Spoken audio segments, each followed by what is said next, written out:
como ustedes se dan cuenta, al leer este párrafo del Salmo 119, nos encontramos con versículos que parecieran ser proverbios. Son independientes el uno del otro.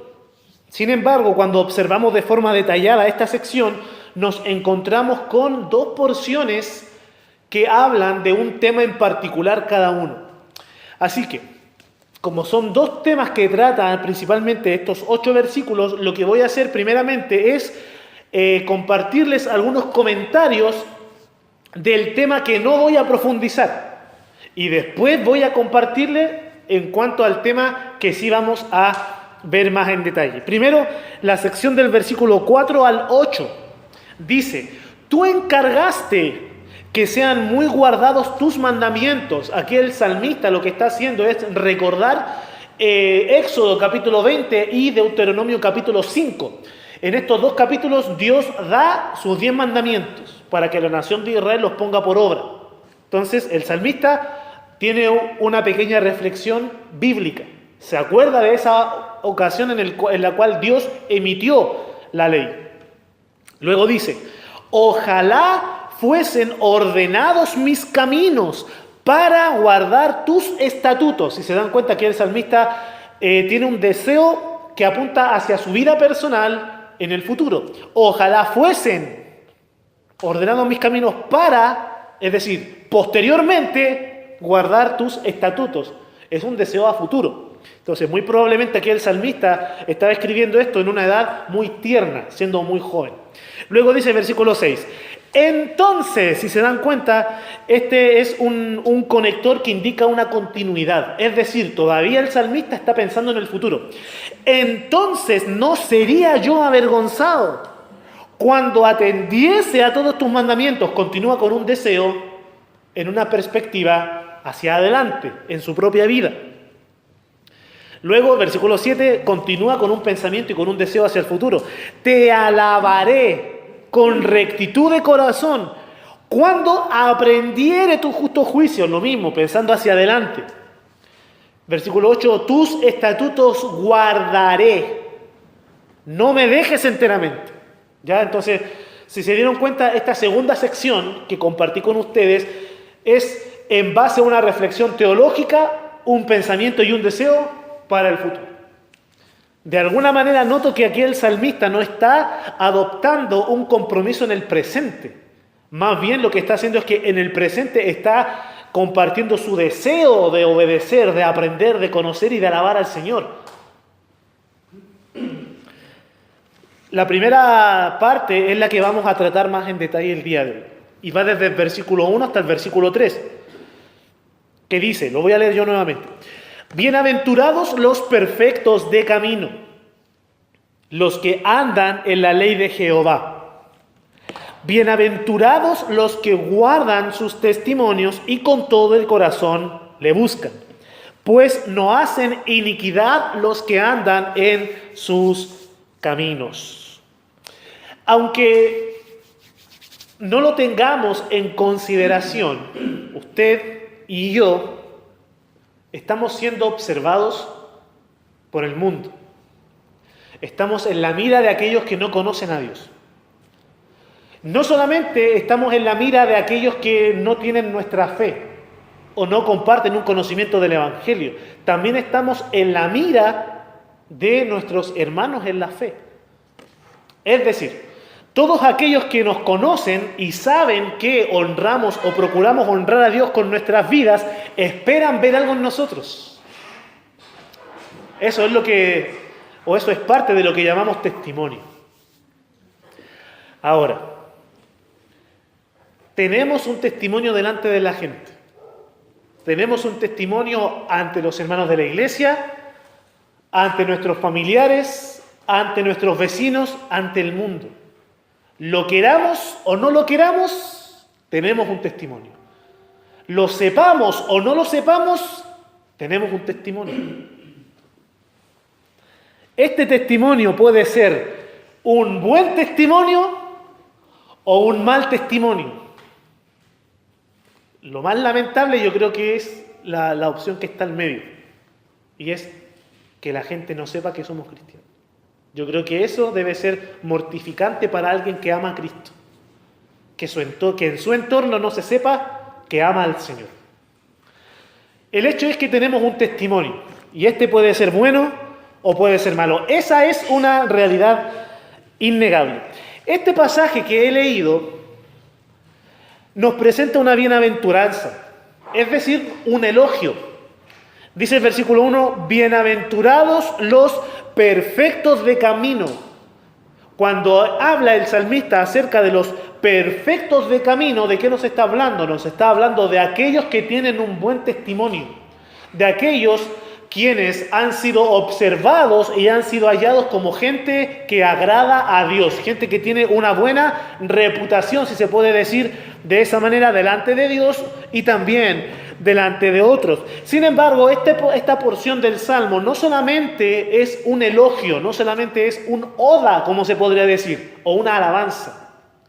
No debiéramos considerarlo solamente como una poesía que resalta las características positivas en alguien.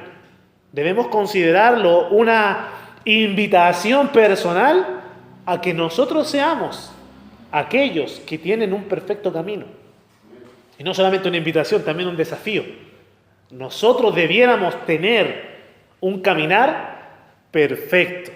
Ahora, ¿qué significa esto? ¿Qué significa tener un perfecto camino o andar en un camino que es perfecto? Bien, como ya les mencioné, tiene que ver con testimonio.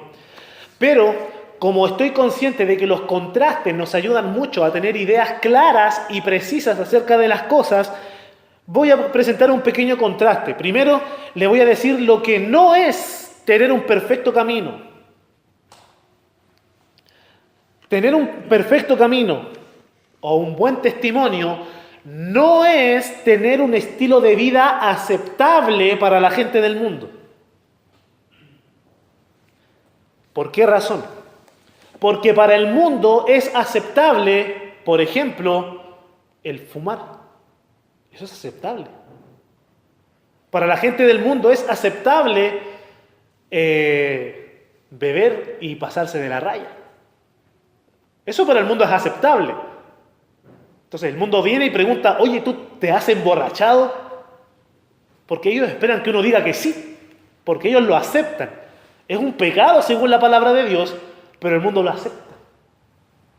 Entonces, el ser aceptable no es sinónimo de tener un buen testimonio o de ser alguien de perfecto camino. Tampoco es ser compatible con el mundo. Muchas veces tendemos a pensar de que por el hecho de decirle a la gente que vamos a una iglesia o que somos cristianos, evangélicos, bautistas, vamos a ser compatibles y vamos a tener un buen testimonio más bien. Entonces nosotros nos presentamos en nuestro trabajo a nuestros vecinos y les decimos muchas veces, y yo creo que es bueno hacerlo, decirle yo soy cristiano evangélico y asisto a una iglesia bautista. Yo creo que eso es algo bueno. El punto es que cuando nosotros decimos eso, muchas veces nos pasa que nuestros vecinos nos dicen que bueno, ya tengo un amigo budista, ya tengo un amigo hinduista, ya tengo un amigo ateo, ya tengo un amigo católico, ya tengo un amigo mormón, ya tengo un amigo testigo y ahora tengo un amigo evangélico. Entonces, el hecho de decir que somos cristianos evangélicos realmente para el mundo no es muy sobresaliente.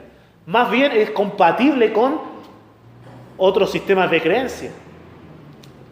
Entonces, tener un buen testimonio o ser alguien de perfecto camino no necesariamente ser compatible con el mundo. Los jóvenes, recién convertidos sobre todo, pueden caer en el siguiente error. Y es pensar que tener un buen testimonio es ser alguien con mucho carisma o, como se dice más comúnmente, ser buena onda. Entonces, muchas veces los jóvenes cristianos se esfuerzan porque la gente del mundo los vea como simpáticos o buena onda y cuando consiguen ese objetivo piensan que tienen un buen testimonio. Pero lo mismo, no necesariamente es así. ¿Por qué razón? Porque hay animadores de televisión, conductores de programa que realmente llevan una vida que es desagradable ante Dios, pero ante el mundo son buena onda. Hay cantantes que agradan a multitudes, a millones. Viene un cantante del extranjero, canta una canción inmoral en el Estadio Nacional allá en Santiago, el estadio se llena, todo el mundo canta, goza, disfruta, pero esa persona no agrada a Dios, no honra al Señor. Entonces, ser carismático o ser buena onda no es tener un buen testimonio, necesariamente. Porque la palabra misma, la palabra de Dios nos dice de que aquellos que han agradado a Dios y han alcanzado un testimonio delante de Dios han sido rechazados por los hombres, de los cuales el mundo no era digno. En contraste a esto que les he compartido, tener un buen testimonio o tener un camino perfecto es tener un testimonio de vida justa. ¿De qué hablamos? De una vida justa, no de andar por ahí repartiéndole a cada uno lo que se merece. Porque a veces pensamos que justicia es que venga alguien y le haga daño al que me hizo daño a mí antes. Y a veces nuestro concepto de justicia queda enmarcado ahí. Y cuando decimos quiero que se haga justicia, lo que estamos diciendo es quiero que alguien haga sentir mal al que me ofendió, pero que no sea yo el que lo haga sentir mal. A veces pensamos que eso es justicia.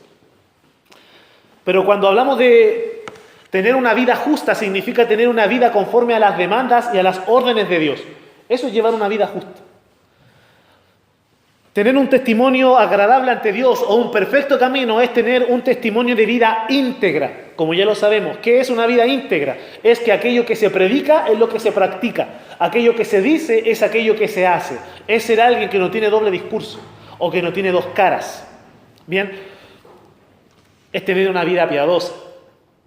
Piadosa no necesariamente de andar hablando de la piedad, de no impartir un castigo, sino vivir conforme a la voluntad del Señor. Cuando hablamos, y esto un poco más en detalle, cuando hablamos de tener un perfecto camino, hablamos de un proceder que es irreprensible. ¿Qué significa ser irreprensible? Cuando el apóstol Pablo le escribe a Timoteo, le dice que los ancianos tienen que ser irreprensibles. Y a veces eso asusta un poco cuando lo escuchamos, porque tendemos a pensar que irreprensible significa santísimo, en el sentido de que pues, si una persona, si un varón es llamado al ministerio, no debe cometer absolutamente ningún pecado en su vida.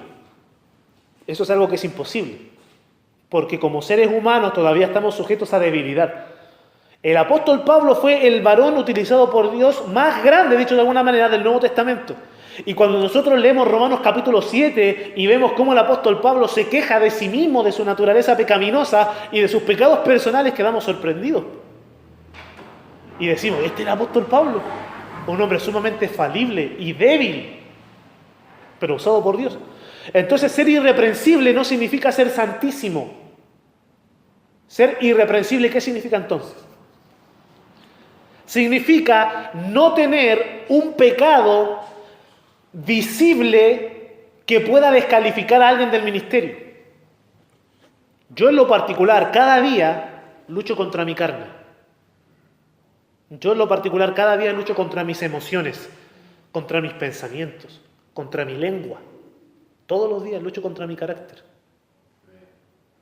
Pero yo estoy consciente de que todo creyente lo hace, todo ministro lo hace. Tenemos la responsabilidad de luchar contra nuestra carne. Si en algún momento mi esposa dijera tal cosa como mi esposo es violento en el hogar, me grita e insulta a nuestra hija, eso me descalificaría del ministerio, porque es un pecado visible que es reprochable, correcto, y que produce una vergüenza al Evangelio, a la Iglesia y al testimonio de Cristo en la tierra.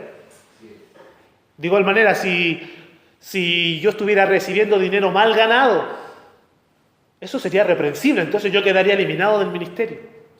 Si mi moralidad fuese afectada, quedaría descalificado.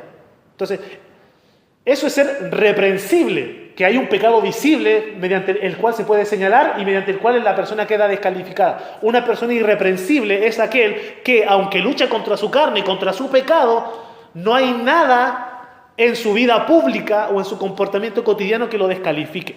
Entonces, ser alguien de un camino perfecto Alguien de un testimonio agradable a Dios es alguien que se conduce de manera irreprensible. Es alguien que se conduce en una vida moral. Es decir, alguien que está alejado de lo corrupto, alguien que está alejado de los negocios sucios, alguien que está alejado de aquellas prácticas que se hacen en lo oscuro, porque si esas prácticas se realizan a la luz del día, toda la gente lo va a señalar y lo va a condenar. Ser o llevar más bien una vida moral es obviamente llevar una vida alejada de todo lo que es inmoral. Es decir, que alguien de perfecto camino, un varón que es de perfecto camino, los ojos no se le desvían con las mujeres que pasan al frente de él en la calle. Alguien que tiene un perfecto camino es alguien que sabe guardar su lengua y no dice cosas sucias, no dice cosas viles, no dice aquellas cosas que hacen reír a la gente del mundo. Una vida moral. Nuevamente resumiendo, un andar diario conforme a la voluntad divina. Recordemos siempre eso, mis amados hermanos, y es que el testimonio que es agradable a Dios, aquello que puede ser considerado un buen testimonio, se produce cuando nuestra vida está sujeta a la voluntad del Señor. El mundo elogia cosas que no son dignas de elogio. El mundo elogia el pecado. Un cantante de fama internacional declara ser homosexual. Eso el mundo lo aplaude. Eso es lo que el mundo elogia. En tal país se aprueba el matrimonio igualitario, la adopción homoparental, se legaliza el aborto y el mundo hace esto. El mundo aplaude. Entonces tenemos que entender eso, que el camino perfecto o el testimonio agradable a Dios no tiene que ver con aquello que el mundo elogia, sino con aquello que la palabra de Dios elogia. Bien, ¿cómo podemos lograr nosotros tener un perfecto camino? ¿Cómo podemos lograr nosotros alcanzar un buen testimonio? Bien, como ya vengo con este hábito de presentar contrastes, vamos nuevamente con un contraste. El buen testimonio no se logra mediante agradar al sistema al cual o en el cual estamos insertos. Porque como vivimos en este mundo, estamos insertos en el mundo, estamos insertos en un sistema mundano. Sin embargo, no pertenecemos al sistema mundano. Entonces, un buen testimonio no se alcanza intentando agradar al sistema. Escuche esto. Todo sistema social está influenciado y afectado por el pecado. La política. Hermano, ¿hay pecado en la política? No hay pecado. Hay corrupción, hay mentira, hay manipulación, hay aprovechamiento, hay abuso de poder. La educación. ¿Hay pecado en la educación? Mentiras que se filtran como verdad, abuso de los profesores hacia los estudiantes o hacia las estudiantes, falta de respeto de los estudiantes hacia los profesores, etcétera, etcétera, etcétera. En lo laboral, ¿hay pecado? Hay pecado. En las diversiones o los sistemas de entretenimiento, ¿hay pecado? Pregúntese, ¿cuáles son las canciones que más se escuchan? Cuando usted va de retorno de su trabajo a su hogar o cuando va de su hogar a Concepción, ¿cuáles son las canciones que pone el chofer de la micro? ¿Son alabanzas? Sí, son alabanzas, pero no a Dios, a otras cosas. Los humoristas de mayor renombre o de mayor reconocimiento, ¿son chistes blancos, como se dice? ¿O humor familiar? No, no es humor familiar.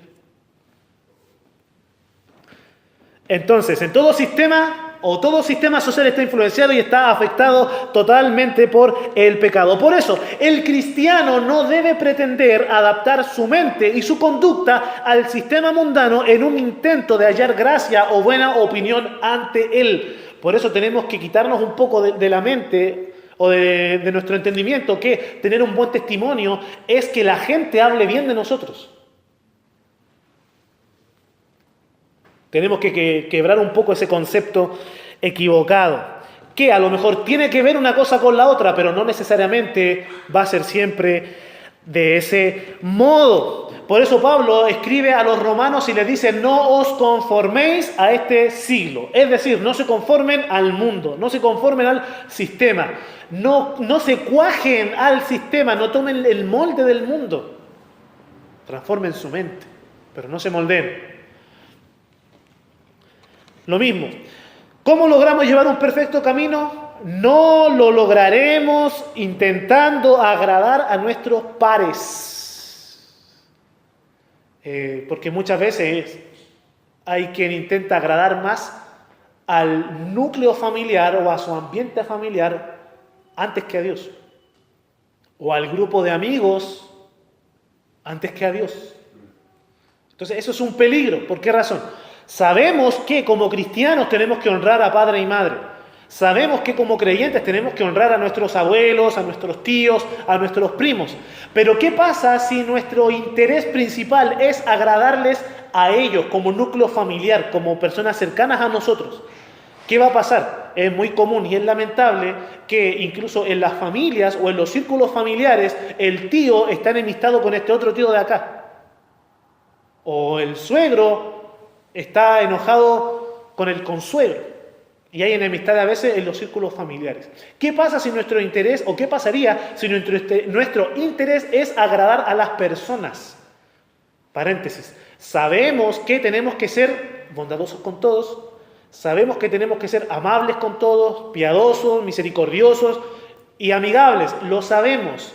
Sin embargo, a veces cometemos el error de que queremos agradar a cada persona en particular. Y si hacemos algo, aunque sea íntegro, pero no le caemos en gracia a la gente, hacemos cosas para agradarles, cosas que a lo mejor escapan de los parámetros de la prudencia. Entonces, ¿qué va a pasar si nosotros llevamos ese proceder con nuestros familiares? Tarde o temprano va a llegar el momento en el cual, por querer estar bien con un tío, el otro nos va a tomar mala voluntad. Y si luego hacemos algo intentando agradar a este, el otro también se va a sentir pasado a llevar. Entonces el apóstol Pablo dice, si agradara a los hombres, no sería siervo de Cristo. Entonces nuestro énfasis para alcanzar un buen testimonio no debe ser necesariamente caerle en gracia a cada persona en particular.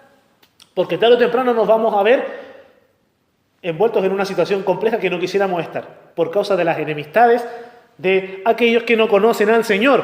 Un buen testimonio tampoco se consigue, tampoco se logra intentando agradarse a uno mismo. Gran error cometen muchas veces los cristianos, jóvenes sobre todo, cuando entran en una relación que no agrada al Señor, fuera de la voluntad de Dios. Y yo lo he escuchado. Muchas veces los jóvenes entran en una relación y uno les pregunta, ¿pero estás seguro que esa chica es la voluntad de Dios para tu vida? Estoy completamente seguro. ¿Cómo lo sabes? Tengo paz en mi corazón. Tengo la paz del Señor, dicen el mundo.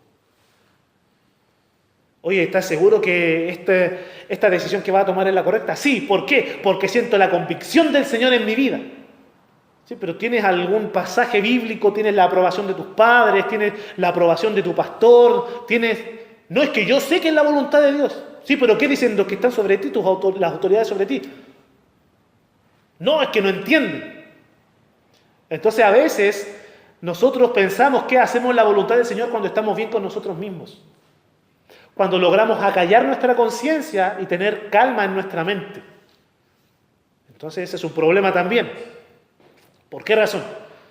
Porque sabemos que, bueno, los que veo aquí en la congregación ahora, yo he visto frutos de salvación en cada uno de ustedes, entonces yo sé que estoy entre hermanos en la fe. Piensen que esta tarde por lo menos somos solamente gente salva. ¿Bien? Entonces sabemos que hemos sido salvados, sabemos que hemos sido trasladados del reino de las tinieblas al reino del amado Hijo de Dios. Sabemos que hemos sido perdonados, transformados, nuestra mente ha sido cambiada. Sin embargo, todavía hay ciertos designios, ciertos pensamientos arraigados en nuestra mente, todavía hay ciertas ideas que emanan de nuestro corazón engañoso, que moran en nuestra mente, y todavía hay conceptos equivocados en nosotros que tenemos que quitarlos por medio de conocer la palabra. Todavía hay ciertas cosas que nosotros no estimamos como pecado, pero que sí son pecado. Todavía tenemos ciertas dudas y todavía nos preguntamos, a pesar de que podemos llevar 1, 2, 10, 15, 20 años en el Evangelio, todavía hay cosas que nos preguntamos, ¿y esto es pecado o no es pecado? Entonces, como tenemos todavía esas dudas, esa es la evidencia de que todavía hay vecinos en nuestra mente. Y si nosotros procuramos alcanzar un buen testimonio, agradándonos a nosotros mismos, corremos el riesgo de autoengañarnos y creer que estamos bien por el hecho de que me siento tranquilo, por el hecho de que no siento el cargo de conciencia que sentí antes. Así que esta sí es la voluntad de Dios, porque tengo la seguridad del Señor en mi vida. Cuando lo que realmente estamos haciendo es conformarnos a nuestros propios parámetros, más que a los parámetros del Señor. ¿Cómo entonces vamos a lograr tener un perfecto camino? Si no es procurando agradar al sistema, a nuestro entorno o a nosotros mismos. ¿Qué dice la palabra de Dios? Bienaventurados los perfectos de camino, los que andan en la ley de Jehová. Bienaventurados los que guardan sus testimonios y con todo el corazón le buscan. Es decir, ¿dónde parte? ¿Cuál es el punto inicial para alcanzar un buen testimonio? El punto inicial comienza aquí en el versículo 2. Dice, con todo el corazón le buscan. Hace algún tiempo atrás escuché a un pastor que dijo, nosotros no podemos buscar a Dios, porque Dios ya está en todos lados. Entonces, ¿cómo vamos a buscar a Dios? Cuando yo escuché eso, yo dije, no, eso está mal, ese concepto, porque la misma palabra de Dios nos habla acerca de que tenemos que buscar a Dios. Entonces ahí viene el pasaje de Isaías capítulo 55, versículo 6, buscad a Jehová mientras puede ser hallado, llamadle en tanto que está cercano. Amós capítulo 5, versículo 4, que dice, pero así dice Jehová a la casa de Israel, buscadme y viviréis. Entonces, ¿dónde está el error? El error está en que, claro, técnicamente, según como nosotros entendemos la palabra buscar el día de hoy, nosotros entendemos lo siguiente. Cuando busco mi carnet de identidad, lo busco. Levanto la Biblia, levanto el cuaderno, levanto los cojines, levanto una piedra. Cuando estamos buscando un objeto. El buscar a Dios o buscar a Jehová es un concepto bíblico. No un concepto moderno y cotidiano, sino un concepto bíblico. Y cuando nosotros vamos a la palabra de Dios para procurar entender qué significa buscar a Dios o buscar a Jehová, tenemos que ir a pasajes como este, Jeremías capítulo 29, versículo 12. Jeremías 29, 12 dice así la palabra de Dios. Aquí está Dios hablando por medio de Jeremías a la nación de Israel. A aquellos judíos que habían sido llevados en cautiverio. Dice, entonces me invocaréis y vendréis y oraréis a mí y yo os oiré. Versículo 13, y me buscaréis y me hallaréis, porque me buscaréis de todo vuestro corazón. Entonces este pasaje puede ser superpuesto perfectamente con el Salmo 119 para entender que buscar a Dios de todo corazón tiene que ver principalmente con la confesión de pecados. Buscar a Dios de todo corazón tiene que ver con un proceso que comienza con la confesión de pecados. Reconocer el pecado personal, reconocer lo que hemos hecho mal, reconocer que estamos en un camino equivocado. Y luego de que reconocemos, confesamos a Dios. Señor, confieso, he hecho esto otro, y esto. Comienza con un reconocimiento, con una confesión, continúa con una oración, con un ruego delante de Dios. Eso es buscar a Dios de todo corazón. Clamar a Él. Ayer nos juntamos con el hermano Miguel a buscar a Dios de todo corazón. A orar a nuestro Señor. Y como mi mismo hermano pronunciaba, no era solamente una oración, sino tomó la tonalidad de un ruego delante de Él. Porque es diferente orar a clamar o rogar o gemir en su presencia. Son cosas distintas. Ambos tienen que ver con comunicarnos con Dios, pero tienen tonalidades diferentes. Entonces, buscar a Dios de todo corazón tiene que ver con la confesión, tiene que ver con la oración, con el ruego, más también con la conversión. Utilizamos mucho esta palabra, convertirse, conversión. ¿Qué significa convertirse? Convertirse significa o más bien, encierra la idea de darse la media vuelta. Es decir, tengo estos focos a mi espalda y mientras yo les miro a ustedes, yo le estoy dando la espalda al foco. ¿Cuándo me convierto? Me convierto cuando le doy la cara a la luz y le doy la espalda al resto. Eso es convertirse. Cuando decimos me convertí a Cristo, ¿qué estoy diciendo? Estoy diciendo que antes le estaba dando la espalda a Cristo y la cara al mundo, pero Cristo ya me salvó, entonces me convertí. Dejé de darle la espalda al mundo para mirarlo a Él y ahora vivo para Él y camino en esa dirección. Eso es convertirse. Entonces, buscar a Dios de todo corazón tiene que ver con la confesión, el arrepentimiento, la oración, el ruego y la conversión. Y de ahí comienza el testimonio. Ahí comienza el perfecto camino. Continúa este proceso de alcanzar un buen testimonio con lo siguiente. Dice ahí, versículo 1, bienaventurados los perfectos de camino, los que andan en la ley de Jehová. Lograr un buen testimonio prosigue con el proceso de aprendizaje de la palabra de Dios. El aprendizaje de la palabra de Dios. Y tenemos pasajes como Deuteronomio capítulo 6, versículo 5, que dice, estas palabras que yo te mando hoy estarán sobre tu corazón. ¿Qué está diciendo? Está diciendo que el israelita tenía que memorizar la palabra de Dios, aprender la palabra de Dios, saber lo que significaba la palabra de Dios, atesorarla, guardarla. ¿Por qué? Porque después va a llegar el momento en el cual él, ese judío, ese israelita, iba a tener que comunicar ese mensaje a sus hijos y a los hijos de sus hijos, como ya lo hemos aprendido. Proverbios capítulo 3, versículo 1 dice, hijo mío, no te olvides de mi ley, y tu corazón guarde mis mandamientos. Aprender la palabra, conocer la palabra, estudiar la palabra, empaparse de la palabra. ¿Cómo podemos nosotros aprender la palabra? Fácil, mediante la lectura. Alguno podrá decir, hermano pastor, es que yo no tengo buenos métodos de estudio bíblico. Comience leyendo. ¿Dónde comienzo leyendo? Donde sea, pero es hora de comenzar. Porque leyendo es que vamos a empezar a encontrar las respuestas ahí en la palabra. Bien, no voy a dar ahora una clase de interpretación bíblica, pero para aprender la Biblia tenemos que empezar por leerla. ¿De qué otra manera podemos aprender la Biblia? Memorice las Escrituras. Memorice la palabra de Dios. En una oportunidad escuché que Martín Lutero estaba en su estudio de la carta a los romanos y él fue criado en la religión católico romana. Entonces él pensaba que la salvación era por pagar una indulgencia o por hacer obras. Pero cuando se encontró que las indulgencias se habían convertido en un abuso descarado, y cuando fue a estudiar las Escrituras, se encontró con que la salvación era por gracia, se encontró con el versículo que en el libro de Romanos que dice, mas el justo por la fe vivirá. Y escuché lo siguiente, Martín Lutero encontró ese pasaje y no pudo dejar de pensar en él. Y estuvo toda la noche repitiéndolo una vez tras otra. El justo por la fe vivirá. El justo por la fe vivirá. Estuvo toda la noche hasta que en un momento determinado se dio cuenta de que el justo por la fe, es decir, el que ha sido justificado por fe, ese es el hombre que va a vivir.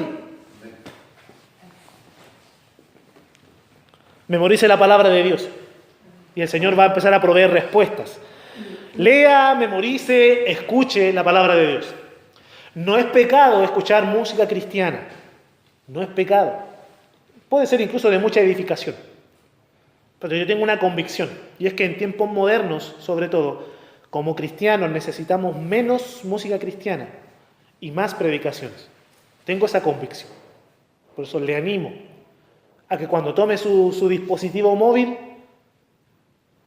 se pregunte a sí mismo o a sí misma, ¿qué me conviene más, escuchar una canción cristiana o escuchar una predicación? Necesito un poco de consejería en cuanto a esta situación en particular, cómo leer la Biblia. ¿Habrá alguna predicación? Hay muchas. ¿Cómo leer la Biblia? Y un listado de buenas predicaciones. Consejos para el matrimonio. Un listado de muy buenas predicaciones bíblicas. Crianza de los hijos, vida devocional, vida de oración, vida de adoración. Ahí está. Entonces, gracias al Señor tenemos esos recursos el día de hoy. Bien. No estoy diciendo con esto que no consulte a su pastor. Estoy diciendo que hay recursos. Gracias a Dios. Oiga la palabra de Dios, congréguese para aprender la ley de Dios, la palabra del Señor. Yo en lo particular, le compartí adelante al hermano Sebastián, hay una tristeza al considerar a tantos que han desistido de su asistencia a los cultos. No solamente en esta casa local, sino que cuando me encuentro con hermanos que no se congregan. ¿Por qué razón? Porque como lo hemos mencionado varias veces, la iglesia cumple la función de ser una escuela. De tal manera que el pueblo se reúne, un hermano que se ha preparado, que ha pasado horas en la lectura y en el estudio y en la oración, se levanta, abre la palabra, la lee, luego la explica al pueblo y uno no vuelve a casa igual que como llegó, porque se va con una porción de la palabra de Dios en su mente y en su corazón. Eso no se puede conseguir en YouTube. Esa comunión de un culto, esa edificación de escuchar la palabra de Dios siendo predicada, ese discernimiento que se activa en un culto, ese consuelo que se provee en un culto, ese sermón empapado de alabanzas y de oración en una instancia de reunión, de oración o de adoración, eso no se encuentra en mi habitación al escuchar una predicación con mis audífonos. No es lo mismo. El evento de la predicación es irrepetible. Y por eso es triste cuando muchos no hacen uso de esa bendición. Necesitamos congregarnos para aprender la palabra de Dios, porque precisamente aprender la palabra de Dios es el siguiente paso para alcanzar un testimonio. Pero además, guarde los testimonios del Señor para alcanzar un buen testimonio. Dice el versículo 2 del Salmo 119, bienaventurados los que guardan sus testimonios, es decir, bienaventurados los que van a las Escrituras, la leen, las estudian, luego extraen de la palabra de Dios esas obras que Dios ha hecho. Esos testimonios que están registrados, los hacen propios, los toman para sí, los conocen, los aprenden y los reproducen a otros. Esos son bienaventurados. Nosotros tenemos que tener mucho cuidado, sobre todo nosotros evangélicos bautistas. Desde que tengo memoria, los bautistas tienen un testimonio ante otras denominaciones cristianas. Y una vez mi papá me lo dijo con la siguiente frase. Me dijo, los bautistas cantamos terriblemente mal, pero estudiamos la Biblia. Y eso es algo que es sabido. No que cantemos mal, que le estudiamos las Escrituras. Cuando llegó un amigo haitiano, que él vivió años en Haití, años en República Dominicana, llegó acá y dijo, allá las otras denominaciones le piden a los pastores bautistas que les vayan a dar conferencias a sus iglesias, porque los pastores de otras denominaciones no conocen mucho la Biblia. Entonces, gracias al Señor, es un testimonio que se ha alcanzado. Sin embargo, corremos un peligro, y corremos el peligro de aprender para criticar. Ese es un peligro muy grande. De que venimos, nos llenamos de conocimiento bíblico, entonces cuando conversamos con algún familiar lo criticamos. Algunos lo hacen peor. Manifiestan su conocimiento por internet humillando a aquellos que saben menos o a aquellos que son débiles en la fe. Eso es terrible. Tenemos que estar conscientes y alerta de que recibimos la palabra de Dios con el propósito de crecer, de madurar, pero también de compartir con amor a otros. De tal manera que cuando llevamos la palabra a alguien, incluso una palabra exhortativa, a veces un poco confrontacional, lo hacemos con el propósito de su crecimiento, del crecimiento de mi hermano. Entonces no voy a darle un latigazo bíblico, no, voy a proveerle el pan del cual yo he comido. Parto el pan y le comparto. Entonces, aprendemos la palabra de Dios para practicarla y para compartirla. Recordemos siempre eso, hermanos. No es solamente ortodoxia, más también ortopraxis. ¿Qué quiere decir esto? No es solamente estudio, doctrina, memorización, estudio, doctrina, memorización, estudio, doctrina, memorización, sino que es práctica. Recibimos y vivimos lo que hemos aprendido. Beneficios de un buen testimonio, beneficios de una vida que agrada a Dios, beneficios de un camino perfecto. Primero, alejamiento del camino de pecado, dice el versículo 3, pues no hacen iniquidad los que andan en sus caminos. El día de hoy la micro se pasó de largo porque había una Palomares que impidió que las galaxias se metiera al paradero y yo me bajara ahí. Así que la micro me dejó en el paradero siguiente. Y para llegar a la iglesia, por lo general yo tengo dos opciones. Puedo entrar por la calle Las Condes y comprarle un calzón roto al hermano Miguel en su negocio, o tengo la opción de entrar por Chihuahua. Tengo dos opciones para entrar a la iglesia cuando me bajo allá en Manuel Rodríguez. Y por lo general, tomo la opción de Chihuahua. A pesar de que quisiera pasar por Las Condes. Ya les dije por qué. Pero no puedo entrar por ambas calles. Una me es más fácil el acceso, me demoro menos. Por la otra me demoro más. Yo quisiera tener ambos beneficios. Pero no puedo, solamente puedo entrar por una calle. El día de hoy entré por Chihuahua. Por ende no pude entrar por Las Condes. No se puede andar por dos caminos al mismo tiempo. Si andamos en el perfecto camino del Señor, por consecuencia obvia, no vamos a andar en el camino de iniquidad. Qué lamentable es cuando en primera plana sale pastor evangélico, ¡pum!, hizo tal cosa. Ciudadano profesante de la fe evangélica, tal fraude. Y decimos, ¿qué le habrá pasado al hermano que cayó en pecado? No, no es que cayó en pecado, es que le estaba llevando un camino de pecado. Y a lo mejor era de una iglesia evangélica, pero no estaba llevando un camino perfecto como del cual el Señor nos habla en las Escrituras. Porque los que andan en sus caminos no hacen iniquidad. Nos alejamos del camino de pecado, mas también evitamos las consecuencias del pecado. Eso es algo obvio. Estaba viendo el otro día una publicación que fue bastante interesante y decía que las Biblias no son prohibidas en las cárceles. Está permitido en las cárceles tener Biblias, pero en muchas escuelas, sobre todo en Estados Unidos, no están permitidas las Biblias y la educación bíblica en las escuelas. Y decía la publicación, muchos se convierten a Cristo leyendo la Biblia en la cárcel. Sin embargo, si les permitiera leer las Biblias en las escuelas, muchos menos jóvenes llegarían a la cárcel y se convertirían antes. Eso es obvio. Cuando se anda en el camino del Señor, evitamos cometer iniquidad y evitamos las consecuencias del pecado. Entonces nos alejamos del camino de maldad, evitamos las consecuencias y además tenemos bendiciones por motivo de la obediencia. Porque Gálatas 6:7 dice, no os engañéis, Dios no puede ser burlado, pues todo lo que el hombre sembrare, eso también segará. Si yo siembro papas, no voy a cosechar piedras, aunque más de alguna irá a salir entre medio.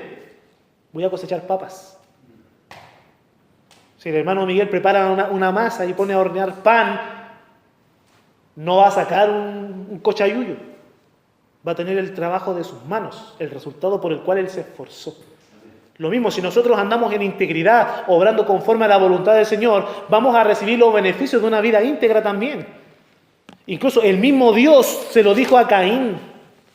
A Caín. Le dijo las siguientes palabras, Génesis capítulo 4, versículo 7. Dice, si bien hicieres, ¿no serás enaltecido? ¡Wow! Poco se dice esto en las iglesias, porque como sabemos que la salvación no es por obras, no hablamos de los beneficios de las buenas obras.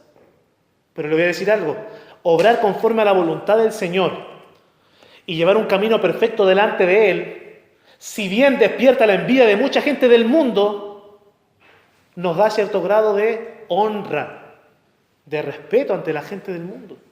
Es así. Y yo creo que si ustedes están caminando en un camino de santidad, de integridad, la gente en su trabajo, en su universidad, en su barrio, sabe quiénes son. Y saben cómo hablar con ustedes. Y no hablan con ustedes de la misma forma que hablan con otra gente. Porque dicen, no, es que él es hermano. Aunque ellos no son cristianos, dicen, hablan así de nosotros. No, es que él va a la iglesia, entonces no se puede hablar así delante de él. Porque uno adquiere cierto grado de honra ante la sociedad. Y mientras estaba delante ensayando este sermón, me acordaba de una canción que escuché hace años atrás. Y que la canta un joven esta canción. Y la canción dice, antes era un sucio drogadicto, cambié. ¿Quién lo hizo? Fue Jesucristo. Y Él vino y me levantó del piso. Ya soy alguien, ya soy Don Carlitos. Y luego dice, gracias Padre, gracias Cristo. Y el cántico es más bonito. Entonces yo me acordaba de eso y es realmente hermoso. Ver cómo antes éramos lo vil y lo menospreciado. Pero no, hoy somos alguien gracias al Señor. Entonces, los beneficios de un camino perfecto delante de Dios. Amados hermanos, no importa cómo usted viva, o no importa cómo vivan los que profesan la fe cristiana, aunque vivan para agradar al mundo o vivan para agradar a Dios, siempre van a ser criticados por el entorno, siempre van a ser criticados por el sistema. Eso no se puede evitar. Sin embargo, nuestro énfasis como verdaderos creyentes, como verdaderos hijos de Dios, como verdaderas personas que temen al Señor, que temen a Jehová, nuestro énfasis debe ser agradarle a Él. No agradar al mundo, sino agradar a Dios. Ese debe ser nuestro énfasis. ¿Por qué? Porque solamente Dios es juez justo. Solamente Él conoce los corazones. Solamente Él, como dice el libro de Proverbios, el pobre y el rico se encuentran. Jehová los hizo a ambos. Dios conoce todo. Conoce a cada persona, cada clase social, cada pensamiento, cada actitud. El Señor Jesucristo, nuestro ejemplo a seguir, nunca vivió para agradarse a sí mismo. Él vivió para agradar a su Padre Celestial, cumplir su misión, hacer la voluntad del Padre, y eso le produjo un testimonio hermoso frente a la gente. Y eso es lo que Dios quiere para nosotros también, vivir para su gloria y su honra.